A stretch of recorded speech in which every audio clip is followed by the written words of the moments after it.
ભાઈ તમારું નામ? પારેશ વાલાણી. ઓકે, પેશન્ટનું નામ શું છે? સુમિતાબેન ને જગદીશભાઈ. સુમિતાબેન અને જગદીશભાઈ. ઓકે, તમે ક્યાં રહ્યો છો અત્યારે? વરાછા. વરાછા. અને તમને શેના માટેની દવા આપેલી હતી પેશન્ટને? પેશન્ટને કમરના દુખાવા માટેની, બીપીની અને ગળામાં ઇન્ફેક્શનની એની માટે. ઓકે, અને અત્યારે તમે દવા રિટર્ન કરવા આવ્યા છો, બરાબર?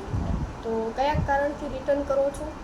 એમને પીવામાં તકલીફ પડે છે કે મજા નથી આવતી દવામાં, તો એ માટે રિટર્ન કરીએ છીએ. ઓકે, રિટર્ન કરવી છે. તો તમારી પાસેથી અત્યારે જે તોડેલી દવા હતી એ રિટર્ન લેવામાં આવી છે તમારી પાસેથી? નહીં, તોડેલી દવા અમારી પાસેથી રિટર્ન લેવામાં નથી આવી. પેકની દવા અમારી પાસે રિટર્ન લઈ લઈશું. ઓકે, અને એના પૈસા તમને પરત મળી ગયા છે? હા, એના પૈસા અમને પરત પાછા મળી જ ગયા. ઓકે, અને બીજું કે તમને અહીંથી જ્યારે દવા આપી હતી ત્યારે તમને જણાવવામાં આવ્યું હતું કે અહીંથી તોડેલી દવા રિટર્ન નહીં લેવામાં હા, આવે? અમને પહેલાં જણાવવામાં આવેલું હતું કે તોડેલી દવા હશે એ પરત લેવામાં નહીં આવે, પેકિંગવાળી દવા હશે એ પરત લેવામાં આવશે.